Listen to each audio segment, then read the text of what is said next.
Hello! On a recent video, I drew a portrait of the artist Paul Klee. I used a single continuous line in the portrait, and here it is.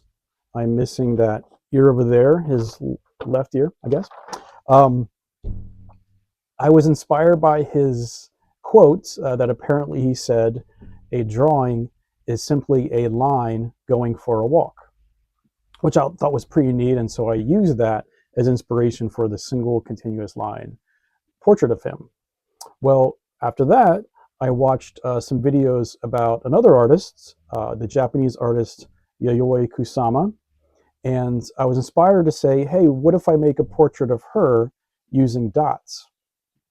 Now, if you don't know very much about Yayoi Kusama, she's very well known for putting dots on lots of things. Uh, Canvases with dots patterns, clothes with dots. I think she even called herself the queen of polka dots.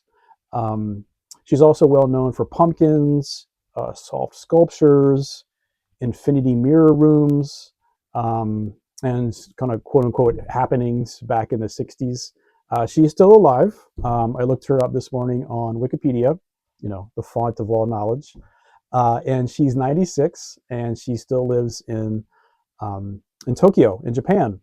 And she apparently paints every day. She has been staying at a hospital, mental hospital, for I think like since the 1970s, and still is there, and goes, I think, maybe 1 or 2 blocks away from the hospital to her studio and paints, which I think is amazing.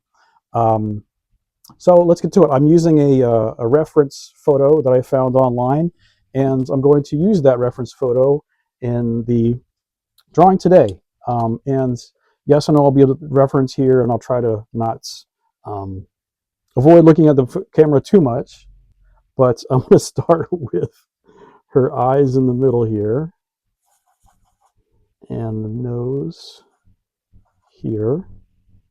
Here's some smaller dots. You know, it's funny because I have an urge to not do the dots.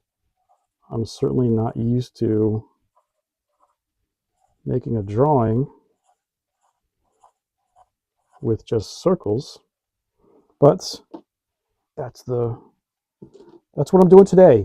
Trying to this whole experiment or project of 30-day challenge of talking to the camera, and each of those days doing a drawing. So trying to stretch, you know. And we've got the mouth here. Some don't have to be exact. Oh, let's do the. She's got a very vibrant wig. It's maybe the first thing that I see, you know, really pops out when I see her her portrait, or a photo of her rather. So you're trying to do different things, trying to talk, trying to draw. You know, sometimes it's not the easiest thing. Chewing gum and walking, sometimes I trip. Sometimes you make mistakes.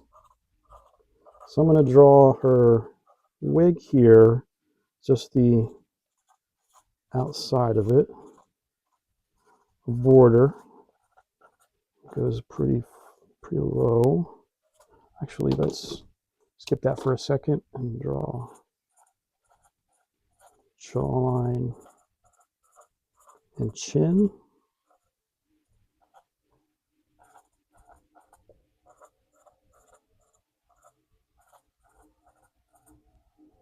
It kind of feels more spread out than really it should be. So maybe I'll, like it's stretched on the width there, but hey, I'm not going for perfection here. So one other thing I wanted to say is, you know, learning from the videos about her, is that you know, she, as starting as a child, she had these hallucinations, and she has treated art as a kind of therapy, which I think is amazing. If it's going to be helpful to her, that's phenomenal. And for me, I kind of can understand that as, you know, when I'm doing a drawing, a lot of times I just feel better, you know. For me, it's not as much dots, you know, like this. It's cross hatching. I love getting into some cross hatching, put some music on, you know, little explosions in the sky or some other kind of instrumental music, get into that flow state, you know, where I just feel better at, you know, during and afterwards.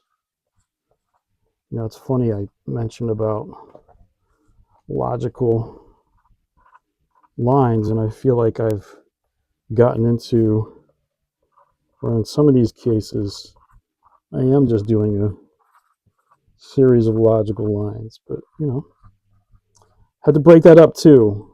It's not always just following a pattern.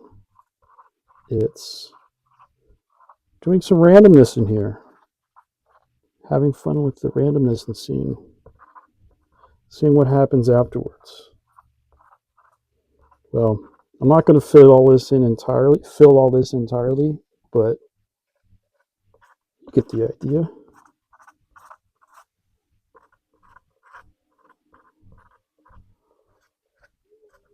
So here we go as far as portrait of Yayoi Kusama using dots.